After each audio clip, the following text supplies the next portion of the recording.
দাঁড়িয়ে পেশাব করলে সেটা অনুচিত এবং অনুত্তম হবে।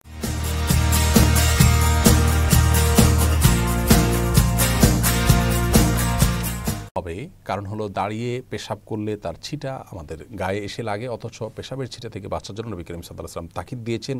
কবরের আযাবের অন্যতম একটা বড় কারণ হলো পেশাব থেকে ভালো করে পরিচ্ছন্ন না হওয়া। এই জায়গা থেকে দাঁড়িয়ে সচরাচর পেশাব করা উচিত নয়।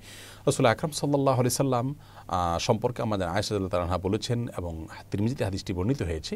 তার ভাষ্য হলো এরকম যে তিনি বলেছেন, নবী আলাইহিস সালাম দাঁড়িয়ে পেশাব করতেন। এই কথা কেউ বললে তোমরা বিশ্বাস করবে না। সেই জায়গা থেকে দাঁড়িয়ে পেশাব করাটাকে অ্যাভয়েড করা উচিত এবং উত্তম।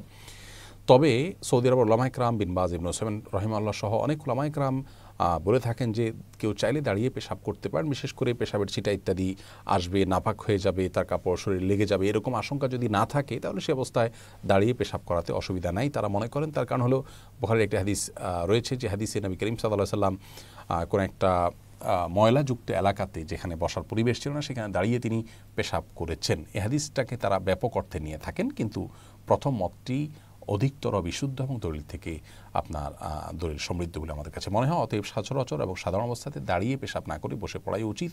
রাসূল আকরাম সাল্লাল্লাহু আলাইহি ওয়াসাল্লাম স্বাভাবিক অবস্থায় সেটিই করতেন। হ্যাঁ, বিশেষ কোনো কারণে কোনো জায়গায় বসা পরিবেশ নাই এরকম হলে সেখানে দাঁড়িয়ে পেশাব করা যেতে পারে।